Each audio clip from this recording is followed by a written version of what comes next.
Now back to Outdoors with Larry Ray on ESPN 790. Brought to you proudly by the Tennessee Wildlife Resource Agency, Gaston's White River Resort, and Barton Power Sports. Hey, good Saturday morning. Welcome back to Outdoors with Larry Ray. Greg Ratliff is in there taking us, making everything work. I wish y'all could be here during the breaks. We have great times in the breaks over here. There's all sorts of things going on. When we get our iPod, or is it iPad? Wait a minute. I'm just going to get my video camera, and we'll do a behind-the-scenes after show between the segments, and put it out on lroutdoors.com. Yeah, you do that. Now, do we need an iPod or an iPad? All of the above. Oh, me. Okay. For all you folks out there at Bartlett Hills Baptist Church, I enjoyed being Bubba Presley this past week, and I had a great time doing that. So I got that on the air. So great food. Fourth Saturday, March the 26th. It's just amazing that we're into March. We'll be into April. The great fishing. The dogwoods are blooming. The crappie are spawning. The turkeys are gobbling. Are they getting close, Ron? You know what?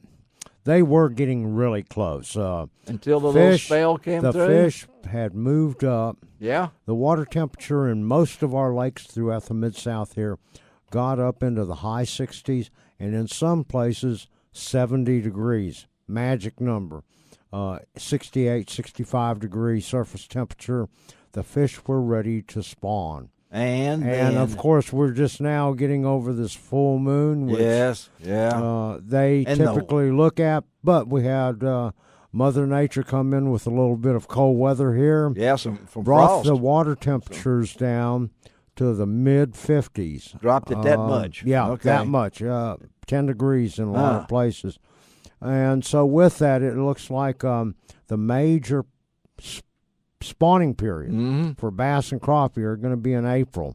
April will be good then. It'll be good because of all the rain we've had. We've had a tremendous amount of rain. Most of our lakes, ponds, everything else are stained to muddy. I know that on the Tennessee River, they're still dealing with muddy water. However, the fish are biting. And typically when your water gets stained, you simply move up a little bit. You say move up. What do you mean?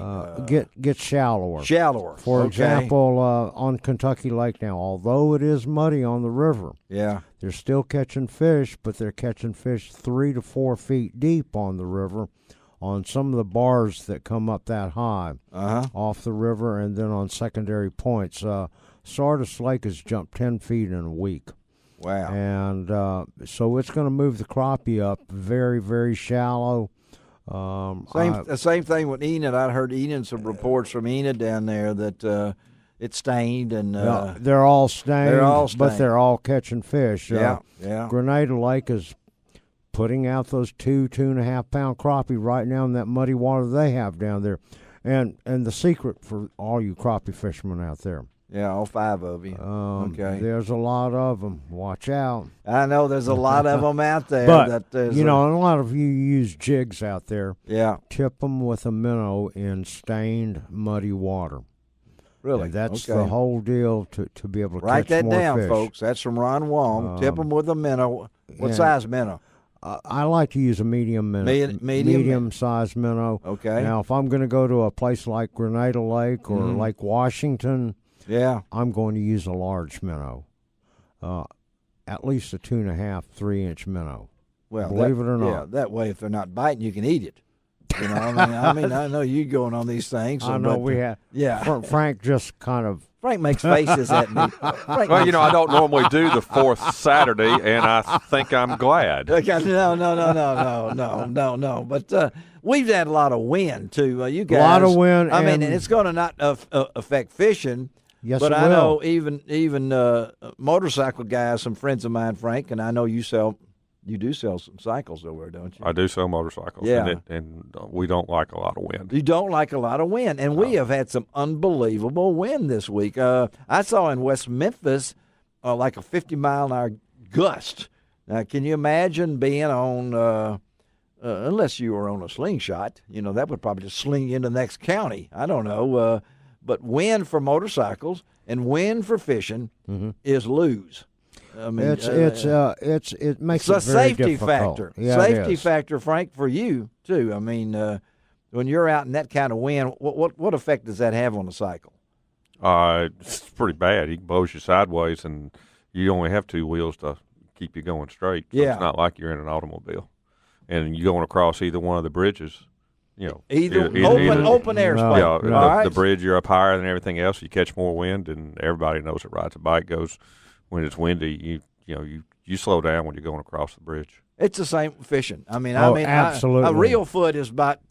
I told you when there's wind on real foot, it's grab me a life jacket on the Titanic because it is really rough. Larry, it's good that you said that. In windy conditions, wear your life jacket, whether you're just floating around or whatever, because you never know what the wind's going to do. Here's what happens in a lot of places in the wind, too, even though you're fishing around just using your trolling motor. Yeah. But the wind will push you, hit a stump, and cause your boat to flip or to throw you out. Yeah. So it's good to wear your life jacket. I know I was out a couple of days in that wind. Yeah, I know you were. And trying to catch some fish, and I have to tell you, the wind can be your friend, or it can be very, very difficult. The wind does a couple of things. One is it does push bait fish against the bank, so you can catch fish. However, the wind also muddies up your water. Yeah, And we've already got stained water, so it makes it a little bit more difficult to catch fish. Now, I do recommend using bright colored baits. Bright colored. When you're using, for crappie fishermen, your black and chartreuse or your black and pink or some bright color like that. For you bass fishermen, chartreuse is a real fine color. I'm using a spinnerbait now that I've put together myself, gold blades with chartreuse blades, just to be able to have some color, so that the fish can see it. Because you're in stained water, you need to be able to see it. And and those that like to crank crankbaits, whether they're lipless crankbaits or regular crankbaits, blackback chartreuse or some kind of a crawfish color that's red and orange. All right, and it has a rattle. Well, a rattle. I know that. And, Frank, I got to ask you this. We was on the subject of motorcycles there a little bit. I know that Arkansas has you don't have to wear a helmet in Arkansas. Arkansas is a helmet-optional state. Now, in Tennessee, just turned down, the way I read in the paper this week, that they're going to make you wear your helmets still in Tennessee. Missed it by one vote getting out of committee. What's your take on that? I know you're a dealer. I'm a dealer. I don't put you on the spot. That's okay. I promote safety all the time. I think wearing a helmet is a good safe practice, and the only time you'll see me not wearing a helmet is if I'm on the parking lot moving a bike in and out. Other than that, you'll see me wearing a helmet. That's encouraging to hear. It's a pact I made with my family when I started riding. But helmet laws are a real it's a controversial thing among bikers, and there's a lot of bikers that feel like it's a choice item, and that they need to be able to make that choice themselves. But if you want to subscribe to that, that's fine. I choose to wear a helmet. Well, I know I got a lot of friends that bike too.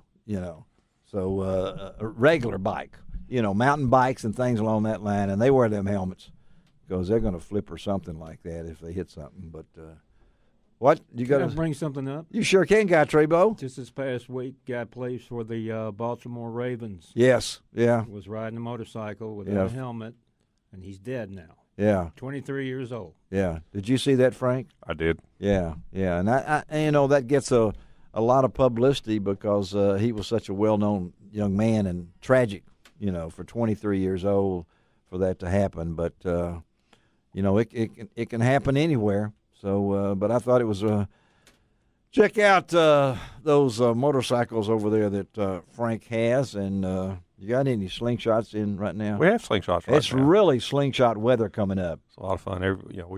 They're kind of moving out pretty quick right now. Went one day, we did it all day long, didn't do a whole lot, and then the last hour of the day sold one motorcycle and 2 slingshots, all in the last hour. So that makes Frank so happy. Yeah, it does. I get all excited about that kind of stuff. Yeah, I can understand that. Well, we're going to talk to a young lady here on our next segment. She's all fired up about this. She's just relaxed. She's all in. And we're going to talk a little bit about cooking. And particularly, I'm going to ask her a little bit about the snow goose, because I know a lot of you guys out there have had trouble cooking snow goose or turn up your nose at it. Ron Wong, of course, turns his nose up on nothing, because he knows how to cook it. I love to eat. And you love to cook duck poppers, and she's going to talk a little bit about those, too. We may have a duck popper conversation here. Sounds good to me. All right. Well, we'll get hungry. All right, let's take a break. Be right back. And Dana Scaife is coming up with us on Outdoors with Larry Ray on ESPN 790.